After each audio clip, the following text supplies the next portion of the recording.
So here's a few things I want to touch on in terms of what I see changing between traditional HR and agile HR. And I'm going to state this up front. So there's not a lot of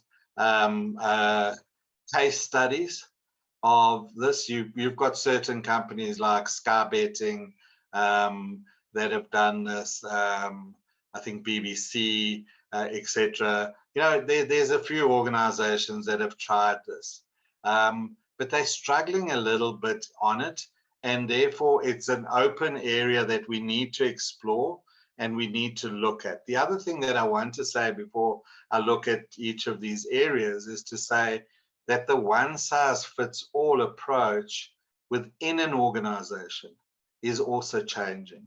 So if I look at the first one, which is organizational structure, so now obviously on the left, we've got our traditional HR approach, and please, this is again generic. I'm not saying every organization is like this.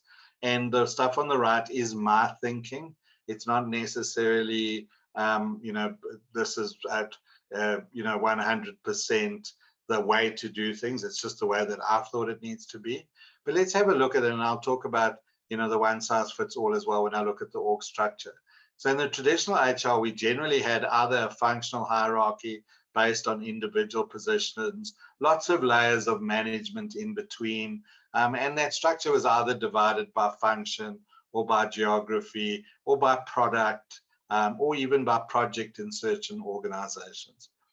In Agile HR, we're looking at, if you look at Agile in itself and the way that we run Agile, we talk about cross-functional, networked, a cross-functional network of self-regulating connected teams. So let's think about that. Cross-functional means in the team, I have all of the expertise I require to deliver that piece of work. And what size is a team? Some people have said, in terms of your Agile teams, you're not the teams of teams, but the actual team itself. It's a joke, but it's actually comes across as quite relevant, is that if I order 2 pizzas and there's not enough food, then my team is too big. So generally your team is looking at about 9 or 10 people, including people like Scrum Master and Product Owner, etc.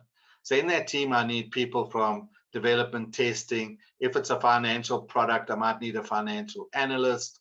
And this doesn't mean that these people are always fully embedded in those teams. They might work 25% here, 25% there, even though we're trying to drive stable teams as well. So cross-functional means there's minimal handoff points between functions, and we've got everybody in that team that needs to deliver that piece of work.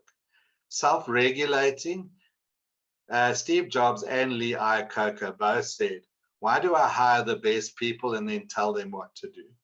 So if they're self-regulating teams, it means we give them, so we do quarterly planning, and over that quarter, we determine which work each team is going to do.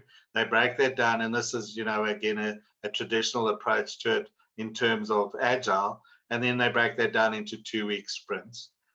Once they've got those stories that they have to deliver in the 2 weeks and in the quarter, we don't tell them how to do it. We say, we believe we've hired the best people. We believe you can do the job. So what do I need somebody looking over your shoulder for all the time to see whether you're doing the work or not? And we'll come to that on the performance management as well. So it's self-regulating, it runs itself. There's a lady called Sandy Miyamola in New Zealand who even takes it a step further and says self-selecting teams. So you even have teams that select themselves as to who works with who. That needs a bit of maturity, but in the main thing here is self-regulating. If we're doing self-regulating teams, the question becomes, so what happens with all those middle managers that we normally have? Don't forget about them, please. We call that the forgotten, the forgotten few or the forgotten many. And if you don't tell them what their future is in this new organization, they're going to act as disruptors. But we don't need that many layers of management anymore. It's literally, these teams are self-regulating. They're also connected teams.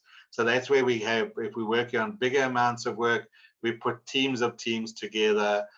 In SAFe, we call that an agile release train, and they're all working together in cadence with each other to deliver on a certain product.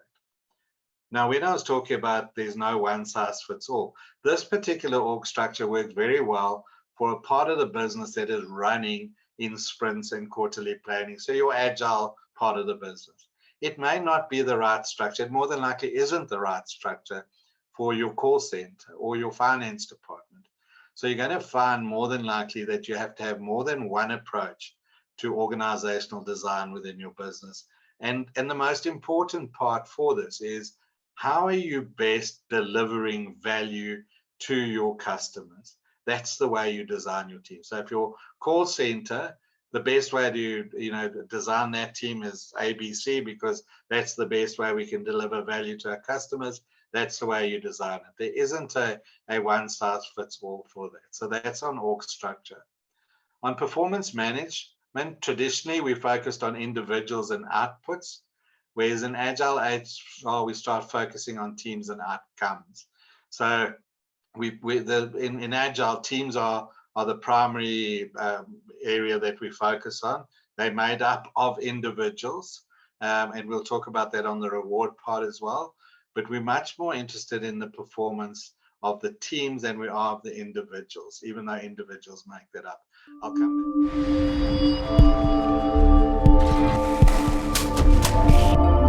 back.